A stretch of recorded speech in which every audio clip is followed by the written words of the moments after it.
I don't really know where that goes, but all right, cool. All right, so I am with Shannon Schmoll with Michigan State University Abrams Planetarium.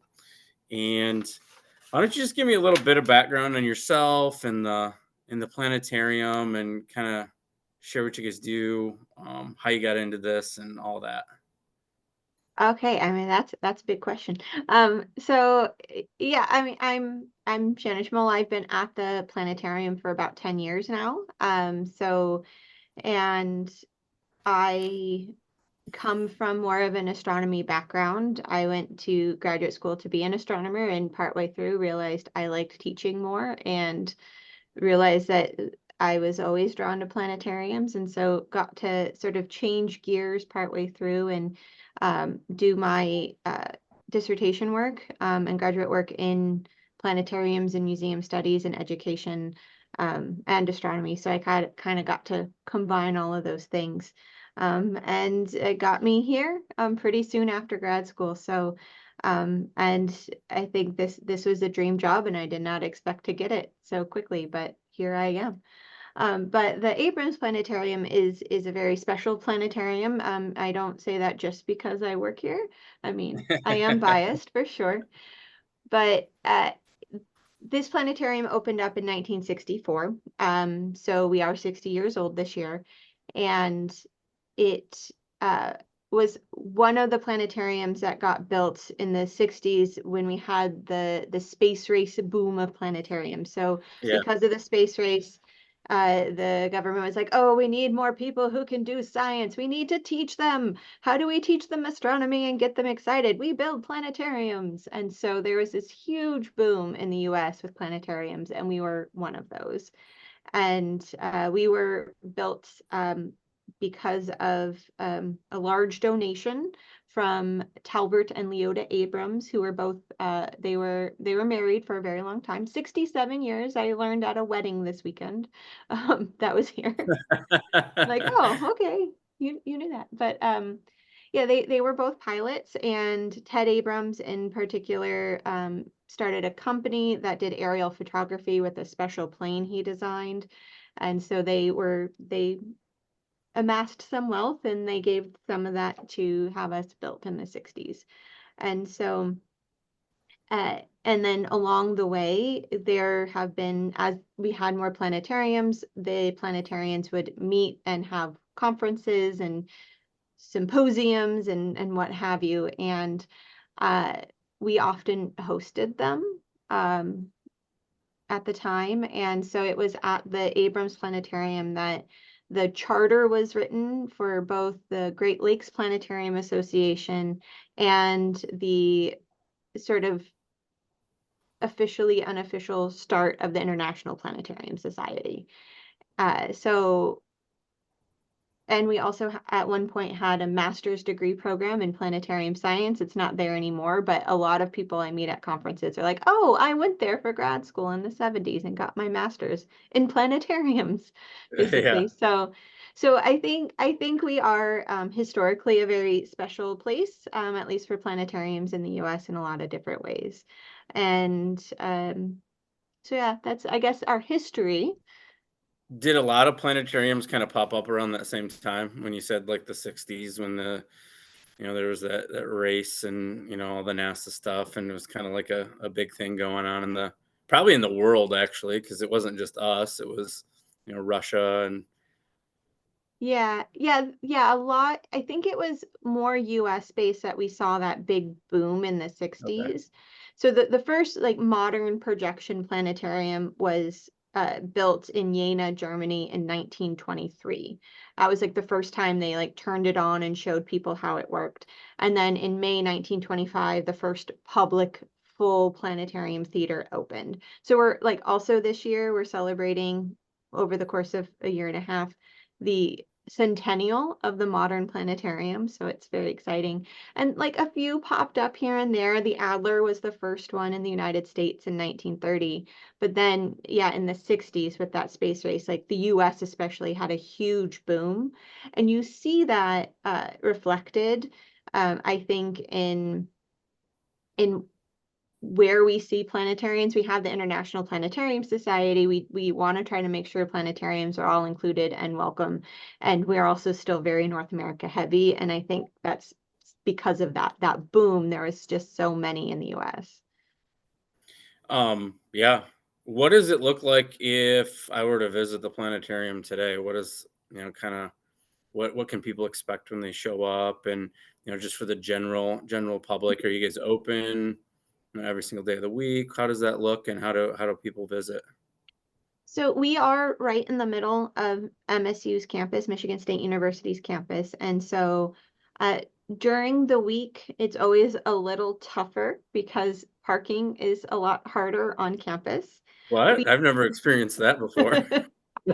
Uh, we are somewhat lucky. We do have a parking lot that's directly across the street that is free in the evenings and the weekends. So that's when we tend to do public programming. But we also have a curb cut out front and we have 6 passes for cars to be able to park right there. And Okay. we take an ID and we can give you the pass. It's also there for buses. So when people come for a field trip, the buses can park there. Or this evening we have food trucks for an event, so Okay, that's that's also cool. possible. So there's also other spots to park on campus in the parking structures if you need as well. But you find your way to park and get there and always know that we have those spots up front. But when you get here, we are a standalone building. We're not a super large building. We are mostly brick building, mid-century modern style, from the 60s, with a big uh, greenish dome on top. It's a copper dome with the patina on it. And as you come in, we have the double doorway. There is an accessible entrance that you can use to get in. And as you come in, the first thing you really see is our giant Rand McNally globe from the 60s. There's only, I think, 3 of these left in the world. And there's a big old stand with a little button that you can push that makes it spin. Uh, so that's fun. And then as you come in, you can see a few more exhibits. So we have a gift counter and a cash register to your left. To the right, you'll see various exhibits. Right now we have a lot of old equipment up for both our anniversary and the centennial.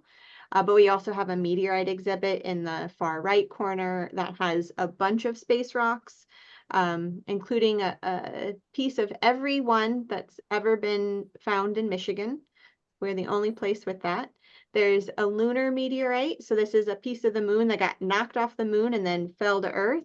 A Martian meteorite, same thing. And then a Vestin, which is a large asteroid in the asteroid belt. And you can actually touch those pieces. We have it set up so you can touch the moon if you want.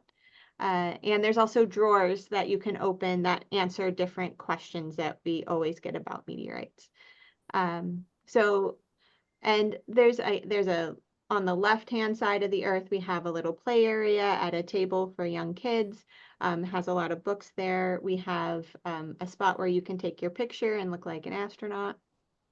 And we have MSU's very first telescope on display as well from the 1880s. So that's nice. So that's the lobby.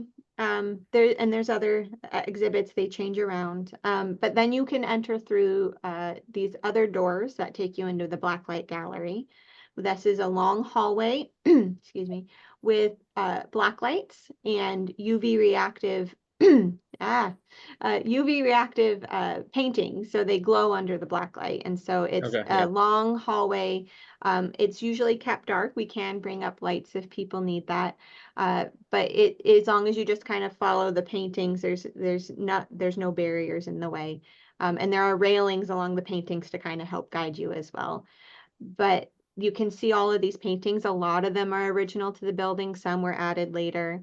And you follow that to the end, and then you'll on your left see a big mural that says Sky Theater. It has the solar system there. All the planets are in the right spot for the day we opened. and you can enter into the theater where we have 141 seats. We have some other spaces as well. We have some seats that have the handrails, the armrests, there we go. The Yeah. armrests Come on. move up if anyone would like to move into those and needs that. But we also have several spots in the back in the middle of the theater, which are the best spots that you want to be, because especially if you get dizzy, where if That anyone would be me. yeah, you want to sit in the very back. But yeah, we have some other spots as well where people can sit. So if they are using a chair, or if they have a stroller with a young one, or just maybe need some extra space. In general, I know I've needed that when I've broken my ankle many times. So there's a lot of different spots that you can sit in, but 141 seats, and then in a big dome over you. And we have 2 projectors, and then in there, using our software, we can make the magic happen of looking at the night sky, or flying to planets, or taking a look at 360 photographs from different locations. And I don't know, there's a lot we can do in there, and we have a lot of fun exploring what we can do. Cool. Why don't you share about the sensory friendly events that you do and what that looks like? Yeah, so once a month we have sensory friendly shows. So all of our public shows are on the weekends. Um, Typically Friday and Saturday at 8, and Sunday at 2:30 and 4. Most of our shows are a general public audience show. That's our feature show. And then we also have a family show, which is the Sunday 2:30. And then once a month, on the 3rd Sunday of the month, we also do sensory friendly versions of whatever shows we are running. We do change the shows out pretty much every month. And so 11:30 in the morning. I have to like remember, like, at 11:30 in the morning is the feature show on that 3rd Sunday, and then 1 o'clock is the family show. And these shows are exactly the same that we would run any other time, just with a few accommodations. So we typically will close the doors to the lobby, and they will lock. So if you do leave, you can't really get back in for a typical show, because it does get really dark. So we leave those open so that people can come in and out as they need. And they are welcome to get up and move around as much as they would like. When we run the show, we'll bring the lights up a little bit, usually about 10%, 10 or 15% of white light that's just along the bottom of the dome. And we leave our door lights up as well, just so that people can see enough to move around Hmm. safely, but without really compromising what you can see on the dome and that Yeah. experience. And then we will bring the sound down a little bit. So the way that I prep those is I will run the show with a sound meter in the center of the dome, where all the sound tends to funnel when it's the loudest. And I make sure it doesn't go above 75 decibels. And if it does, then I'll bring that sound down a bit. And when you come in and you check in, all of our sensory friendly shows are free. We do have a sponsor from My Able who covers our staff time, basically, so that we can make those free.